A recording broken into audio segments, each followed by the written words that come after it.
Hello everyone, this is Trance and welcome to another one of my build videos. So today we're going to be taking a look at the Magicka Sorcerer with the build name of Pet Sorc for the win, because I don't see a lot of people running pets in PvP, and especially Battlegrounds, which is what this build was made for. So we're going to talk about gear, champion points, skills, and how I play the build. So if we look at our stats here, let's buff up. We're at 36k Magicka, 21k health, and just over 10,000 stamina with 2k magic recovery, and that's without the Lich proc as well. Spell damage is in the middle, not too high, not too low. We've got 32% spell crit as well, which is really high spell crit. And we're getting that because we're using light armor and we have the light armor passives. But our Magicka pool is very, very high. And in general, the Sorc skills hit really, really hard. So your stats, you can kind of build for everything with a Sorc, with sustain and damage. So let's talk about our gear. So on this, we're using 5 Lich, so 3 Lich jewelry, all spell damage, and then a Lich back bar. And specifically, we're using a Lich two-hand because we're running forward momentum. And the trait's training just because it doesn't really matter what trait you have on the back bar. We're not going to be using any damage abilities on it. Then we're also going to be using 5 Necro. Again, it's a really, really strong set, especially in Battlegrounds when you don't have the CP modifiers to increase your resource pools. So we're getting, just from this, 6k extra Magicka, where that means more damage, more wards, more everything. Then, for extra sustain, specifically stamina sustain, we're using the Engine Guardian. It's really, really strong, and a lot of people forget to bash the Engine Guardian that comes out of it, so you can just get away with free resources. And because we're casting so many skills, it's worthwhile to use. Now, if they fix the bug, we should be able to see what our recovery gets to. So, yeah, we're at just 4k recovery on our back bar with the extra Lich 1-piece bonus, or 4-piece, and then 3700 recovery.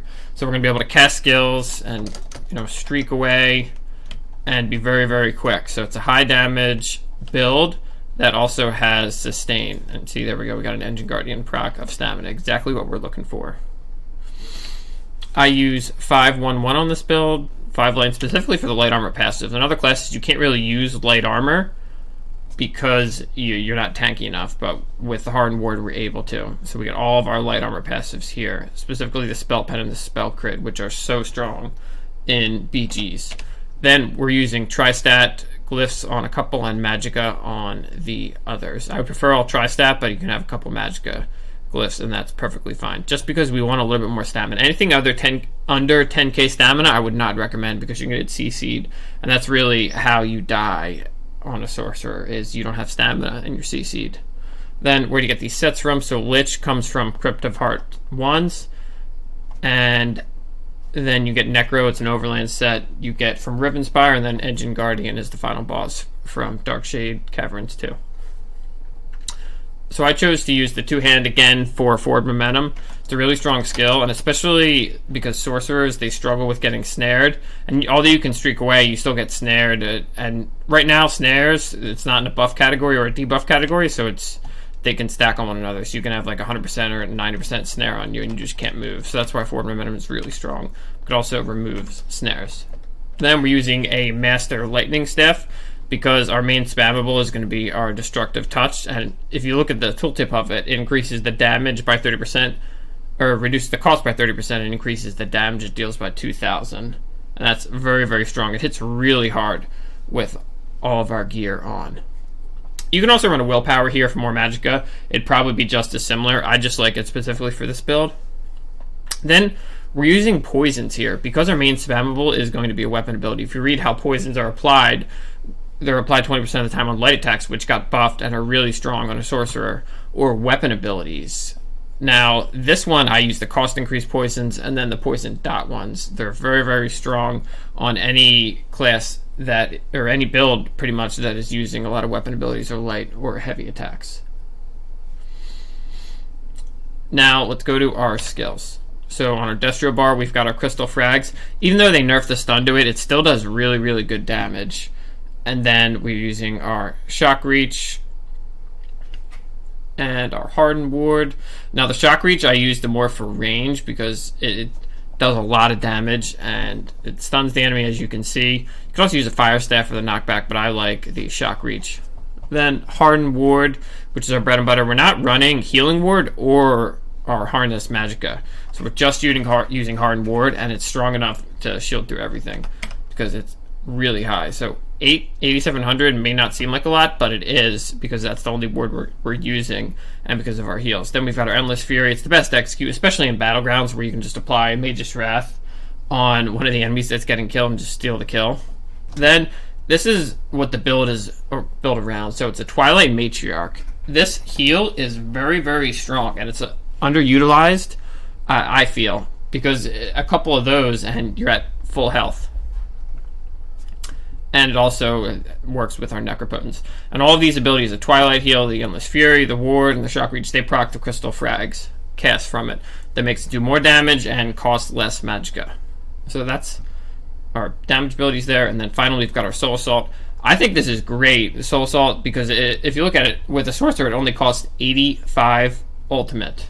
So it's very cheap, and it takes Nightblades out of stealth, which is another big thing. Because Nightblades normally aren't built for tankiness, and if you take away the ability to stealth, then they're halfway dead right there. You can just proc a Mage's Wrath on them, and then hit them with a Soul Assault, and I've had Nightblades just died just from that. Then we've got our two-hand bar. We've got our Boundless Storm, which gives our Major Resolve and Major Ward. Then it gives you movement speed bonus, Major Expedition, and it does shock damage as well, a little bit of damage. Then we've got our Streak. I like this ability because it's an AoE stun, and it's great for movement, so you can get around people if they're chasing you, or in Capture the Flag modes, you can streak around and get the flags quicker. And just in general, it's a great movement speed. Then this ability, I like Rune Cage. You can also use Haunting Curse as well, but I like Rune Cage because it goes through block and roll dodge, and it's great for people that just, like Nightblades, that just want to roll dodge around you and you can't seem to target or hit them. Just hit them with a Rune Cage and you'll be able to attack them. Then, like I said before, we have Forward Momentum. It costs 2k stamina, so make sure to have your two-hand passives in here to reduce the stamina cost of it. But the Snare Immunity and the Snare Removal for 8 seconds is so strong, especially on a Magicka Sorcerer. Then again, we've got our pet slotted. And back bar, we're going to be using our Energy Overload to get a couple extra skills. We've got our Mines here, great for placing on a flag when we're capturing it. Then our Rapid Maneuver, I use that just to start out Battlegrounds to get the extra movement speed buff, and because it costs stamina. Then our Dark Conversion, we don't really need this because of our recovery is so high, but it's good to have. Then Power Surge. I don't have this on my front bar because I can mainly get to my overload bar and proc this a decent amount. Then our Munda Stone. I've played around with the Atronach and the Apprentice, but I seem to like the Atronach just because I love having that extra Magicka, and because Streak is multiple ticket. Really, I don't even know if I'm saying that right, but because it costs more Magicka each time you cast it, you run short on Magicka, and as being one of the most abilities that I cast the most, it's great to have extra recovery. Although you could easily go the Apprentice or Mage and be perfectly fine. Another setup would be to run the Mage and then run a Willpower front bar, so you'd have well over 40k Magicka. You could definitely do that. Then as far as our food goes, I'm running the Clockwork Citrus Fillet. You can also run the Try Food right here if you need more stamina, but I do fine with just over 10k. Just don't go less than that.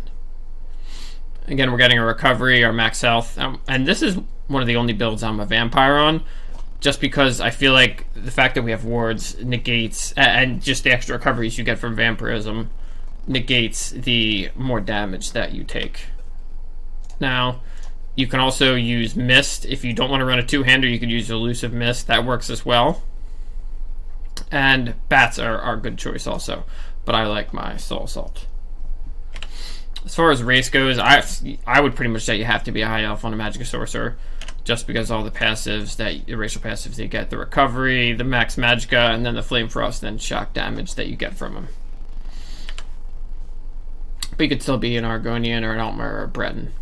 Then I use Spell Power Pots for this build because we don't have readily available Major Sorcery, and we definitely don't have Major Prophecy, although you could slot Inner Light and then the Major Intellect as well is strong because, so I would recommend spell power pots. You could go tripods if you wanted though. So our playstyle is going to be, we're going to want to hit him with our Destructive Reach and Endless Furium. You should have a frag proc by then. Hit him with a frag proc, and because this ultimate is so cheap, you can start solo assaulting on them and they will die. And if they die, the Combat Frenzy ultimate, which procs in Battlegrounds, gives you 20 ultimates. So if you kill someone with the way ulti-gen works, you're pretty much out of solo assault next. And for really tough to kill targets, then you bring out the Rune Cage. Although I feel like I don't need it on most people just because of the damage that this build is putting out. So that's the build video. Just let me know what you think in the comments below, and have a good day.